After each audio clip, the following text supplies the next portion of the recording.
Good morning, ladies and gentlemen. This is Arnie Lukes here at Freedom Forum, and I'd like to welcome as our guest Wally Klinck from Canada. Welcome, Wally.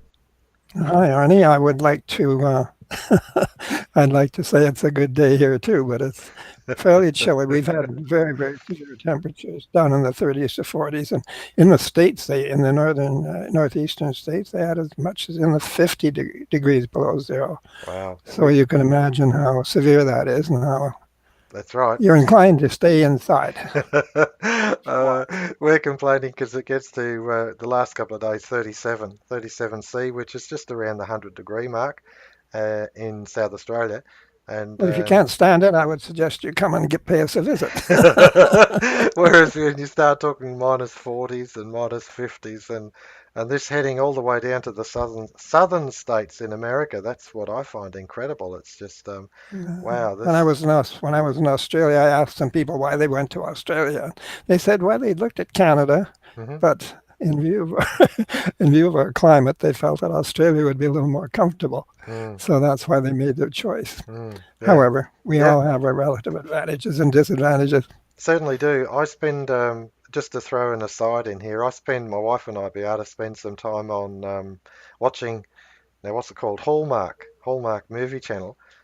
Mm. We just grab the movies that are free on the internet and have a look at them. And the plot is always the same. It's always the protagonist, the antagonist. They find some form of clash, and in it they find the chemistry, fall in love, and then that's the end of the story.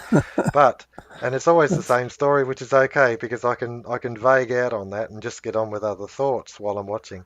But the fact is that the backdrop, the towns and municipalities in Alaska and also Canada, Northern America, but predominantly Canada and Alaska, and they're absolutely breathtaking with their snow backdrops, mountains and villages, and the trees, prolific growth of forests and things like that. And oh, it yeah, it's really is beautiful. beautiful, beautiful country. I could Yeah. understand them being tempted to live there, but at the same time, you've got to get used to the fact that you'll get your subarctic temperatures. They'll come down and they'll box you up for 3 months at least every year. So it's pretty significant. Generally, you can protect yourself against the temperatures unless there's a crisis with gas or something like that. hmm But mm. it's usually, That's a very important point too, Wally, is that the modern, if you like, modern civilizations are just so reliant on energy. And so when we have this, if you like, this rabid environmentalism over and above all other considerations, it's going to have significant impacts on the well-being of entire cities, entire nations, that they'll be restricted or harmed by energy. I know Australia gets kicked in the head so many times over energy. It's not funny.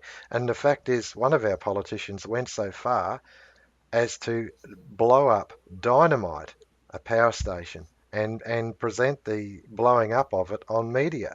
This is the psychosis that we're working with. We're trying to understand why would someone be so destructive to actually blow it up in front of the public's face and show this is what we're going to do to coal-fired power stations. It's a pathology. well, I can't vouch for the absolute truth of it, but I understand that one of the chief advisors to the present premier of this province, Alberta, had once said that he would not rest until he shut the oil sands down. Mm, And now they boxed us in because the people in the east won't let us run a pipeline that way, and Quebec and so on. And of course, we're blocked on the BC side by the rather extreme environmentalists over there. hmm And we understand that it's not quite that simple. It's apparently there are American economic interests which are actually funding mm, this sort of thing yeah, because now our oil has been going down to the states for in the $20 range, hmm which is just giving it away. hmm mm, So you see, it's very complex. The mm, environmentalists have been utilized actually by competition. I find that fascinating, Wallace, because to me that's how I read it too. That the Mm-hmm. environmentalists are actually a tool of the monopoly capitalist. Yes, I think And so. that actually leads us into the headlines of today. And I wanted to work our way through this because what we've planted is the seed of the nexus between essentially rabid environmentalism and monopoly capitalism. And to me, it's one and the same. It's just that you have your henchmen presenting some sort of pseudo love for nature, when in actual fact, all they want to do is support certain policy that centralizes power. Now I'm going to cut us across to some headlines because I think they're absolutely vital that we take these into account, bearing in mind what we've just laid the groundwork for. And the first one, this is from Russia Today, in the crisis in Venezuela. This is from a Turkish foreign minister is saying that it's fuel from outside. Those responsible are not interested in talks. All they want to do is bring down the existing government. And at the same time, Russia Today again, the mystery of the Venezuelan gold. Now, this bloke here who wrote, George Galloway, was a member of the British Parliament for 30 years. He presents TV and radio shows. All right, so George Galloway is presenting this article on the mystery of the Venezuelan gold and how the Bank of England, a privately owned institution, is independent of the government, but not of, in this case, the American government. And I did a YouTube search, Venezuela gold, Bank of England, and I find that it's quite a significant number of articles that are on about it. This one I found interesting, and that was, did a Russian passenger plane jet from Caracas with Venezuelan gold? All right, now this one to me 3 days ago, what it's doing is it's painting a picture of Russian involvement in this seizing of the Venezuelan gold, when in actual fact it's clearly American and British interests are seizing the gold, and so it's false information. That's what it is. And then we go to another Russia Today article, and this is in regard to Bolton, and he punishes apostates who dare to resist the writ of Washington. In other words, the policy of Washington. If you resist, then you're gone. And finally, the Telegraph, a British newspaper, and in this case, this is the opposition leader, 35 years old, and sponsored by the International Monetary Fund, and uh, and and this is the article that actually substantiates his secret talks that have gone on with foreign powers.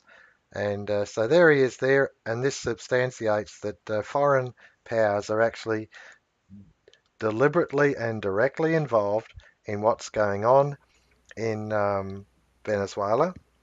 But the last one that I want to bring up, and I'm going to have to muck around here and give you the floor for a second, Wally, just while I get the last one up. But essentially, it's an impassioned speech by the president of Venezuela to the American people.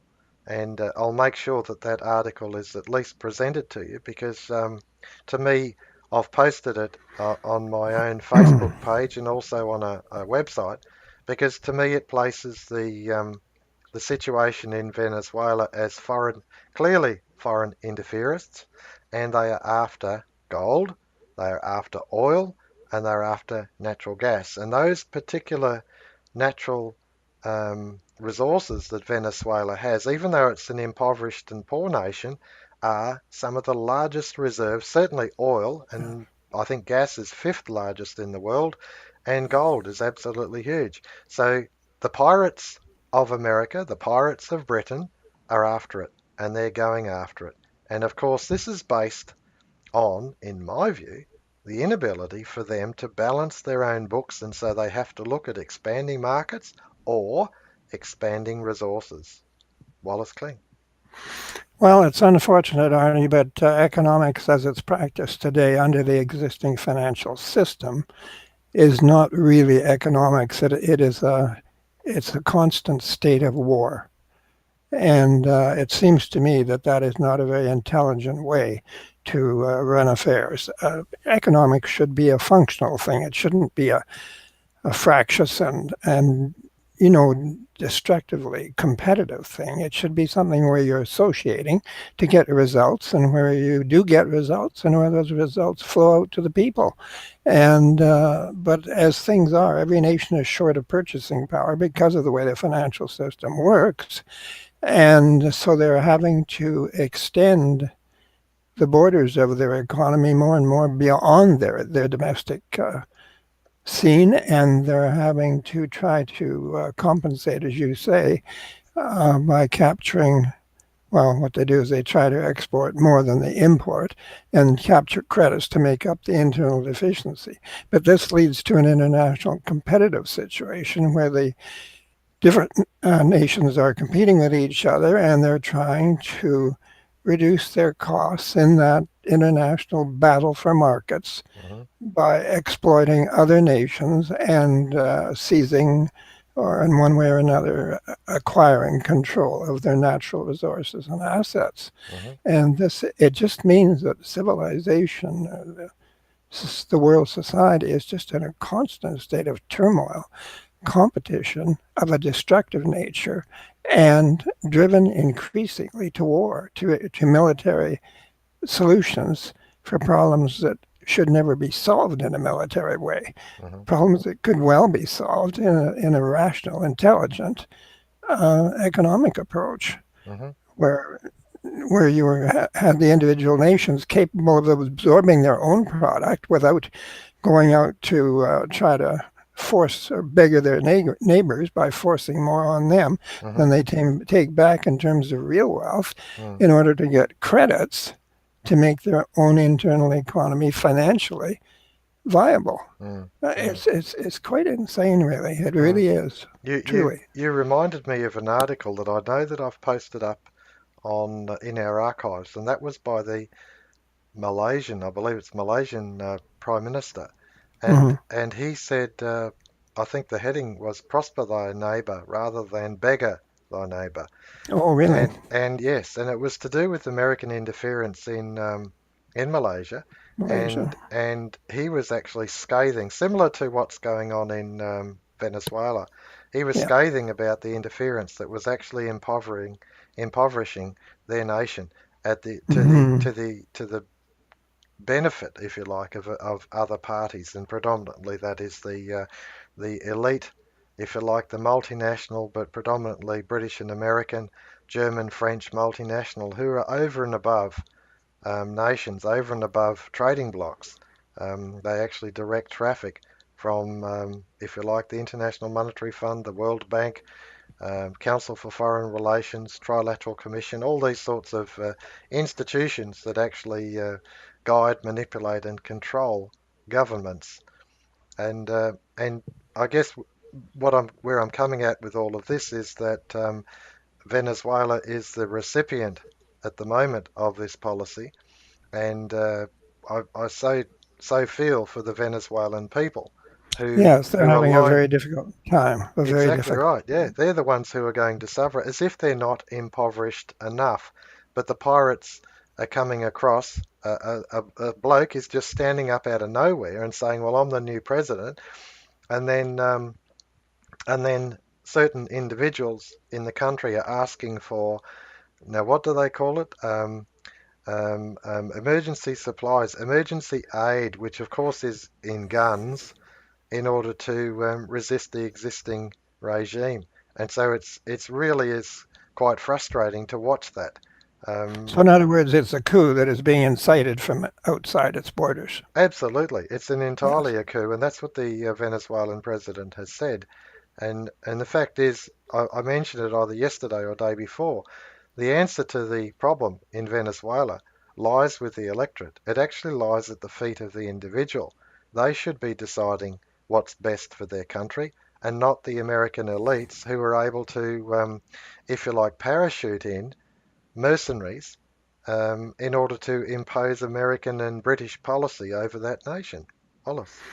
Well, you're talking as though it would be proper for nations to have sovereignty, in other words, control of their own policy. Mm, That is the way it should be from our perspective, at least. hmm However, the people who are in charge of the financial system, the global financial system, which of course is the International Monetary Fund, the World Bank, and the Americans, of course, dominate that, Mm-hmm. um, and the British. And it's just they don't seem to they seem to recognize or to view the entire situation as a death struggle of some kind, as a continuous struggle to acquire. And the proper end of economics is at the distributive end, where things should flow out to the people within that particular jurisdiction. Mm-hmm. And but these people don't operate that because basically they see it as a struggle for power, not Mm-hmm. as a struggle to provide goods and services for human beings as individuals, but as a struggle for political and economic and military power. Mm-hmm. They use the military in order to enforce their policies. Mm-hmm. It's a really strange situation that humanity has gotten itself into. You would wonder why we have ever developed into this sort of a pattern of completely negative and destructive behavior. It doesn't Mm-hmm. make sense. Mm. I, But I remember partly, I remember reading um, in my, if you like, my youth, the mm, story of the different methods of adjudicating truth, and some was trial by water, where you would actually put someone in a chair and lower them into the river, and if they were alive at the end of it, you considered that they were not guilty. And another one was trial by combat, and obviously you had, if you're able to, you had your two knights who represented um, the different parties, and they would battle it out, and whoever won was was obviously the truer. And then of course you've got duels of where they're settled with a gun, and these to me are the methods of, if you like, a barbarous nature, whereas we settle things, or at least we evolved to settle things. One is in discussion, another may be in debate, but finally it's in a trial, and it's a trial with peers, where actual people of your own stature, your own custom, your own community come and assess. And with the jury assessing it, truth is based on that, or relative truth, if you like, reasonable doubt, and things like that. And these things took a long time to build. Trial by battle, trial by conflict, is just, it's barbaric. And yet, this is the system of resolution that nations are using instead of actually sitting down and trying to work things out. well, you're talking basically about might is right. Yeah. In other words, not it's not truth that is right, but it's Mm, might. mm, And that, of course, can only lead to a continuous series of disasters, which it does. mhm, It's completely immoral mhm. and it's irrational. Yeah. It's demeaning to the human race. Mhm. Mm. And yet, I find it interesting because one person I think of when I'm discussing this subject is Professor Jordan Peterson from Canada, mhm, and he mhm. talks about the dominance hierarchy. And if you place the dominance hierarchy in this scenario, then it's all valid because in the claim to the top of the tree, being the chief, if you like, vehicle of power, then that's okay. And of course, it's not okay. It's not okay. This thing taken to conclusion is if you've got more atomic bombs than someone else, well then we'll obliterate you first before you obliterate us. I mean that's a level of insanity. And to me the dominance hierarchy has its place, but certainly not in politics and certainly not in community. It has its place in industry, or if you like, an objective. If you're going to build a bridge, you need someone to be overall in charge. But once you start getting into relationships of people and communities and nations, the dominance hierarchy or the trial by battle is no longer valid. Wallace. Well, really, Arnie, it's. I think basically, if you bring it all down, it's the illusion of scarcity, because the illusion of scarcity frightens people. Nobody Hmm. wants to be caught in a position where they are genuinely short of food and clothing and shelter and all the Hmm. things that go to make up life. Hmm. So I think that it is fear that is created by this illusion of scarcity. Mm-hmm. Now, it is rather difficult to understand how this illusion can be maintained when all nations are desperately struggling to market their products. Mm-hmm. I mean, it doesn't make sense. The fact of the matter is that we have a tremendous abundance, actually, and potentially going far beyond what we've been able to achieve because the economy depends upon the acceptance of the product that's flowing from it. Mm-hmm. And that is the consumer end. And if the Mm. consumer cannot absorb what is being produced, then of course business has to draw back and contract. But business has proven that it has got a capacity to generate an absolute surplus, overflowing surplus of goods and services. Mm-hmm. And we have so much that we produce that it's got nothing really to do with genuine human well-being. I mean, all the military activity and so on. It's just to generate incomes and profits for the big corporations and financial institutions which finance them. Mm-hmm. It's not. It has nothing to do with the actual ability to produce things which genuinely enhance the well-being of human beings. I agree, Wallace, and I think that where we are now is we're at the very footstep of the price system, and if you like, the anomaly within the price system that we can never actually liquidate the debts incurred in the course of production. We can never liquidate it, and this is what places America, England, Australia, Canada, every nation at the foot of this question. And if we don't answer the question, then the only option we've got is trial by battle. Wallace. Well, as the British social creditor Eric Demery said, is civilization going to simply destroy itself because we can't get our figures straight? Mm, Well, that's taking the position that we are in error and that we're simply victims of our own error. And there is much truth to that, but it is much more complex than that and much more sinister than that because there are people who are using this scarcity of money, making the system so that it's not self-liquidating and driving us increasingly into debt in order to try in a perfectly futile manner to overcome a difficulty by pursuing the same policy which has created the deficiency mm-hmm, and just making it worse. mm, But it's falling into their hands as an instrument to centralize world power. mm, mm, And mm-hmm, we had a surprise, not just a short time ago, we had a regular commentator on CBC who made it quite clear that he thought it was that he agreed with these people who wanted to create a world government. mm. He thought that would be a good idea. Yeah, yeah. So obviously you hand ultimate power to someone. And are you going to avoid wars? Absolutely not. Are you going to avoid invasion to sovereign countries to steal their assets? Absolutely No, not, because someone will want them over and above the people who their country belongs to.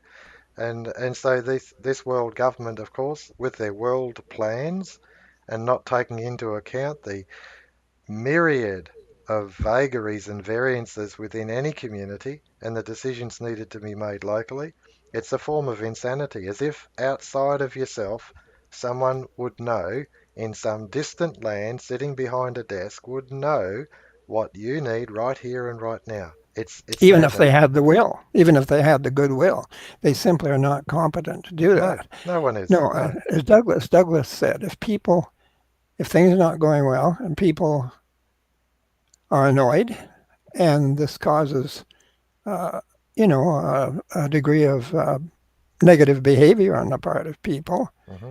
he said it would seem to me to be the rational thing to stop annoying them. Hmm. And I think it's about that simple Yeah. from that standpoint, the Yeah. psychological standpoint. Of course, the technical and so on Hmm. is another matter, but it's not difficult to. I mean, the thing of it is, the price system is not self-liquidating. You cannot buy what's being produced unless you produce more, Hmm. or you go into debt, or both. Hmm. And this drives us into such a distorted pattern of production where Mm. all sorts of things are produced which nobody really has asked for, and nobody really wants, and nobody needs. Mm. In fact, they'd be a lot better off without a lot of it. I agree. I And agree with your comment, Wallace. I'm just going to reinforce it, and that is that in any production cycle, there's a certain amount that's paid out in wages, salaries, and dividends, but right, it is clearly insufficient in a production cycle to liquidate the entire cost. There are other costs, and those costs are fixed equipment, interest, depreciation, payment of loans, all that sort of stuff. It's all part of it. And if you like, repayment of existing capital loan too. that's And right. retirement of debts and savings. There's so many parts of the price system that stop it from being self-liquidating. And the fact is that Douglas saw it. He saw it 100 years ago. And he proposed not only the national dividend, but also the consumer price discount so that it was held in equilibrium, that you could liquidate the costs as they're generated. So there's a production cycle. You produce so much of everything, you don't need to export it overseas to balance the books.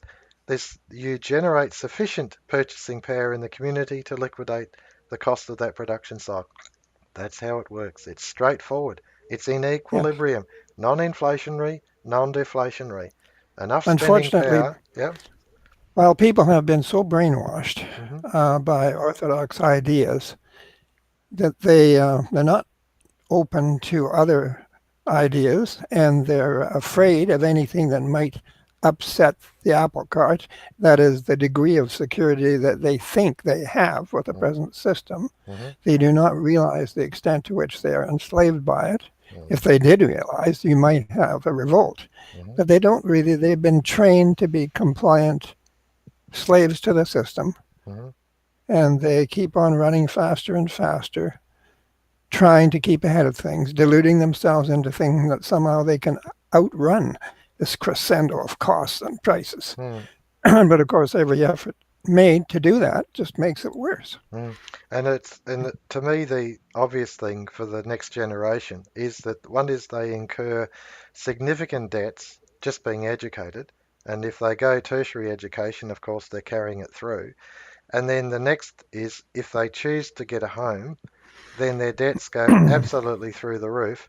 And it's not just that they may, in the old days, with freehold, I freehold most things in my youth within 7 years. I was able to freehold it, and the fact is that they can't, and they may not even freehold it in 7 generations, let alone whatever the 7 years. It's so different, so different. The level of indebtedness is so different, and this is a consequence of policy.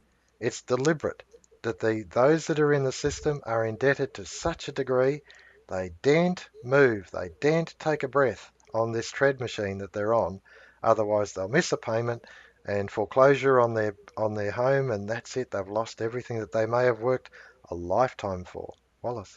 Well, that's the folly, the fallacy, and the tragedy of short-term approaches to a situation. If you think that you can just solve your problem right now, well, then everything will be okay. But of course, it won't be. It'll be worse. Hmm. And people like to delude themselves, and they're only human beings. They can only do what they can do, and they see their limitations, Hmm. and they think that they can, if you want, beat the system sufficiently that they can outlive the situation. Hmm. But that's not a very intelligent, it certainly isn't a very generous attitude toward future generations, and we have to remember that we have a cultural heritage that has allowed us to live the lives physically, at least that we have been able to live. Hmm. When in those days people suffered very greatly in order to achieve what they were able Hmm. to do, Hmm.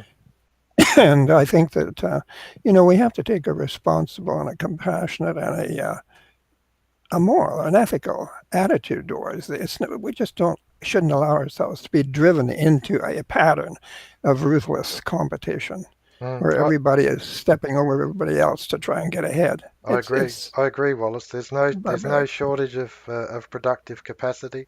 There's no justification for such an affluent country, with materially affluent country as the United States of America, with its degree of homelessness that's there, the degree of poverty, the degree of indebtedness, and now essentially interference and predominantly pseudo invasion of another nation after the mess they've had of multiple countries, and here it is continuing on even to this day.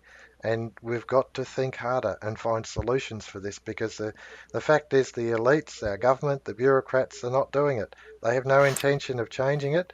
And we have to actually move into this area of how can we actually work this through, this area of thinking, which is different from just taking things for granted. Wallace. Their goal is power, Yeah, whereas our goal is prosperity. that's right. And they don't care about prosperity. In fact, they have to reduce it in order to make us vulnerable so that they can carry out their increasingly tyrannical policies through increasing laws and regulations and punitive actions toward anyone who happens to raise their voice in opposition to the policy. You know, different nations have their capacities, their abilities, their resources. They can produce certain things better than other nations, and there's certainly nothing wrong with international trade. Hmm. But it should be trade where you are actually getting value for what you're giving away, and the other person also is getting value, so Hmm. that you have what they call comparative advantage. That is true. But that is not the type of trade we have today, where you're trying to force everything on your competitor Hmm. and put them into a state of crisis because of your success in doing so. Hmm. This is not trade. It's barbaric, That's and right. it's quite well. If you stand back and look at it, it looks psychotic. Actually, it's quite insane. No worries. Thank you very much, Wallace. I'm just going to cut across once more, just to Hmm. this last page, which was Russian Insider, and this is the president of Venezuela speaking to his American brothers, and the video is there, Nicolas Maduro, and I encourage you to go and have a look at that video and listen. The transcript, the full transcript, is available on Russia Today under that web page. I've read it and printed it out and had a good look at it. And I think what he's saying to me makes sense. It makes sense in the sense that the obvious protagonists are in the open. They're there for everyone to see. Before they were hidden, now, thanks to the Internet of Things, the protagonists are there for the whole world to see. Wallace Klinck, thank you so much for today, for the price system, for an explanation and an understanding of world events and deciphering them based on the anomaly of the price system not being in equilibrium. And thank you, Arnie. I appreciate very much being with you. I will return to my computing activities. I won't be going outside today. It's not very pleasant. Good on you, Wally. Great, always great to talk to you. Catch you again soon. Cheers. Thanks, Bye, Arnie. ladies. Thanks, ladies and gentlemen.